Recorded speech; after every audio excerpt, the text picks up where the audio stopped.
मैं हूं दबिता और गाइस आज मैं आपके सामने क्वेश्चन लेके आई हूँ बैंक रिकंसिलिएशन स्टेटमेंट का, जो कि मुझसे पूछा था मनदीप ने।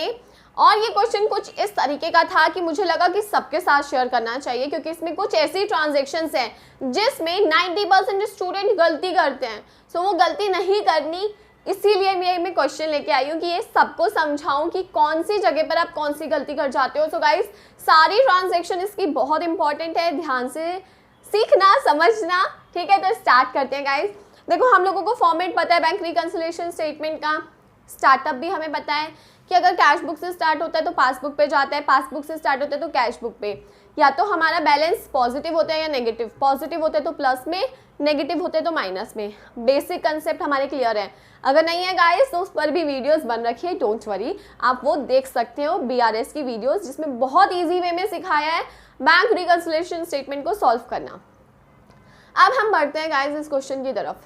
मैंने आपको एक चीज बताई है कि जब भी आप ये क्वेश्चन करोगे अपने पेज पर, जहां पर आप क्वेश्चन कर रहे हो वहां पे कहीं पर भी कोने पर ना निशान बना लो किस चीज का, कि आप कहां से शुरुआत कर रहे हो। जैसे कि कैश बुक से शुरुआत करके आपको कहां जाना है, पासबुक पर।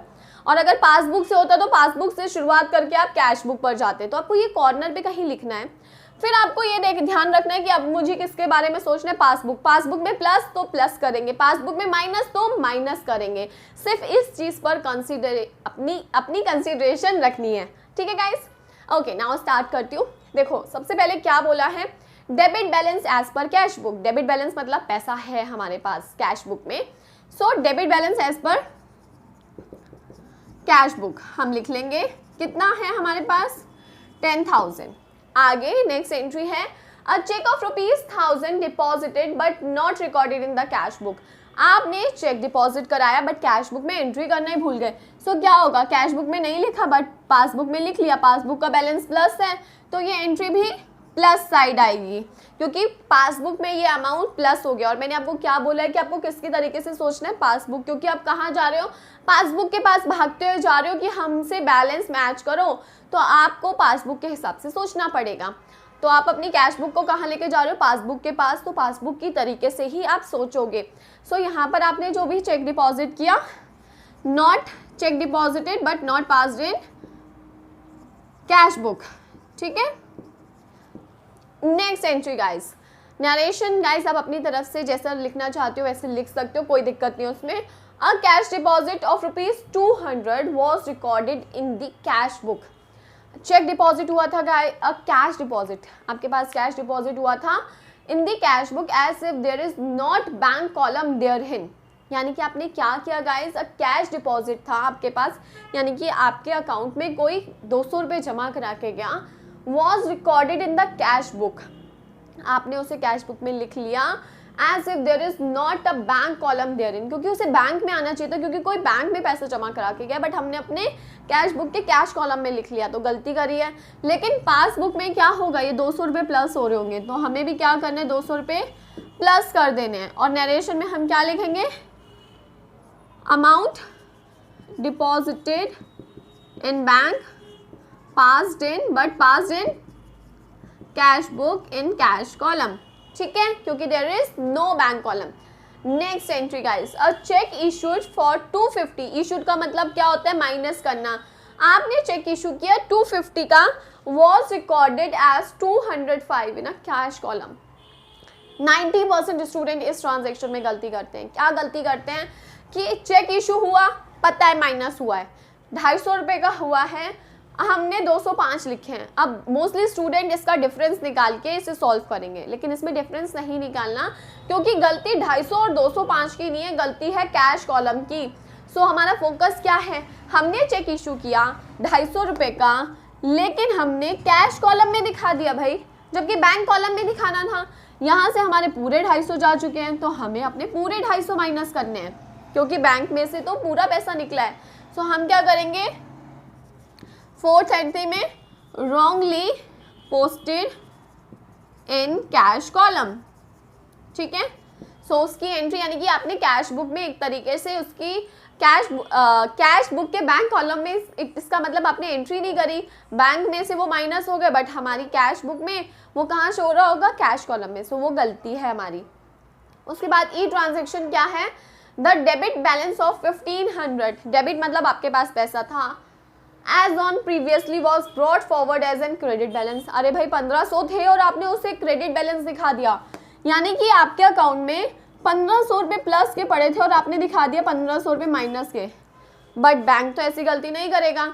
अब बैंक के अकाउंट में गाइज इसकी क्या इफेक्ट आया होगा, 1500 जो थे इसने दिखाए और जो ये 1500 आपने गलत किया माइनस में दिखा दिए, बैंक उसे भी अपना प्लस में दिखा रहा होगा क्योंकि एक्चुअल में वो प्लस में हुआ है। तो इफेक्ट जो है वो डबल का है, 3000 रुपये का इफेक्ट है और 3000 रुपये हमें क्या करने हैं, प्लस करने हैं, क्योंकि एक्चुअल में इतना पैसा हमारे पास है, हमने कैश बुक में गलती करी है। सो ई एंट्री में रॉन्गली ब्रॉट दी अमाउंट, ठीक है। उसके बाद है the payment side of cash book was undercast bye ₹100। ये बहुत ईजी ट्रांजेक्शन है गाइस। आपने कैश बुक में से 1000 रुपये की पेमेंट, मतलब जैसे 100 रुपये की पेमेंट कम दिखाई है, बट पासबुक में से 100 रुपये की पेमेंट सही दिखाई होगी, तो हम 100 रुपये माइनस कर देंगे, क्योंकि हमें तो पासबुक में की तरीके से सोचना है। पासबुक में माइनस है ना 100 रुपये, गलती का है कैश बुक में है, हमें पासबुक में माइनस है, हमें भी माइनस करना है। हमें किसके तरीके से सोचना है, पासबुक के तरीके से, और कैश बुक की गलतियों को क्या करना है, दूर करना है। अब क्या लिखेंगे, कैश बुक वॉज अंडरकास्ट, ठीक है, payment side, cash book payment side was undercast, ठीक है। Next G transaction, a cash discount allowed of ₹112। Guys हमने कैश डिस्काउंट अलाउ किया था 112 का, was recorded as 121 in the bank column. अब देखो गलती क्या हुई है कि आपने अपनी कैश बुक में प्लस की तरफ, यानी कि देखो जब डिस्काउंट अलाउ करते हैं हम लोग, तो हमारे पास इट मीन्स पैसा आता है और हम किसी को डिस्काउंट अलाउ कर रहे हैं, तो यानी कि एंट्री डेबिट साइड पास की जाती है, राइट। अब 121 रुपये हमने क्या करे, हमने बैंक में दिखा दिए, कैश बुक में दिखा दिए प्लस में, कि भाई डिस्काउंट को हमने अपने प्लस में दिखा दिया बैंक कॉलम के, लेकिन पासबुक में ऐसा कुछ भी नहीं है, पासबुक में 121 रुपये का कहीं जिक्र ही नहीं है, तो हमें भी इस अमाउंट को हटा देना है।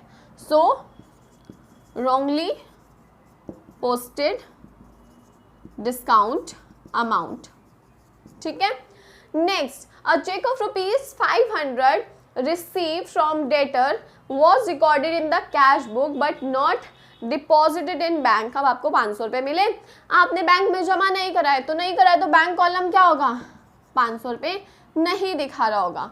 सो एंट्री क्या होगी, cheque deposited but not sent to the bank. Easy है। उसके बाद नेक्स्ट क्या है, one outgoing cheque of ₹300 was recorded twice in the cash book. फिर कैश बुक में गलती करी, 300 रुपये हमने 2 बार पेमेंट दिखा दी, बट बैंक में ऐसा नहीं हुआ होगा। बैंक में अभी भी हमारे 300 रुपीज़ क्या होंगे, प्लस हो रखे होंगे। सो रॉन्ग या double entry passed in cash book, ठीक है। अब गाइस हमें इसकी टोटलिंग करनी है और आंसर निकालना है। 10, 11, 12, 13, 14, 14,500 ये इधर आ गया। इसको थोड़ा सा मैं ऐसे करती हूँ। अब इधर भी हम 14,500 लिखेंगे और डिफरेंस निकालते हैं कितने का आ रहा है। 5, 6, 7, 8, 9, 920 नहीं 971, तो यहाँ आ गया 9, 14 - 9, 5, 3, 13,529 एंड हम उसे यहाँ लिखेंगे और यहाँ क्या लिखेंगे, पैसा है हमारे पास, बिल्कुल है। So credit balance as per passbook, ठीक है, क्रेडिट बैलेंस होगा क्योंकि पासबुक के हिसाब से पैसा होना क्रेडिट है। सो हमने क्या लिखा, credit balance as per passbook, और अगर आपका फेवरेबल बैलेंस दिया है तो favourable balance as per passbook लिख देंगे। तो आंसर इज 13,529 एंड ये गाइस ये क्वेश्चन था। आई होप आप लोगों को समझ आया होगा। और अगर आपके भी कोई भी ऐसे क्वेश्चंस के डाउट है, कोई ट्रांजैक्शंस के जो आपसे नहीं हो पा रहे हैं, तो आप मेरे से इंस्टाग्राम पर उसकी पिक शेयर कर सकते हैं सो दैट कि वो क्वेश्चन सबके साथ में शेयर कर सकूँ। और अपने डाउट आप मेरे से इंस्टाग्राम पर पूछ सकते हैं और मेरे चैनल को भाई ज़रूर लाइक करिए, चैनल को सब्सक्राइब करिए, वीडियोस को लाइक करिए। अगर आपको समझ आती है वीडियोस तो ज़रूर इन वीडियोस को लाइक करिए गाइस, और अपने कमेंट भी करिए। कमेंट पढ़कर बहुत अच्छा लगता है, जब आप इतने सुंदर सुंदर अच्छे अच्छे कमेंट्स करते हो ना, सो बहुत अच्छा लगता है। सो आई होप आप लोगों को ये वीडियो समझ आई होगी गाइस। Thank you.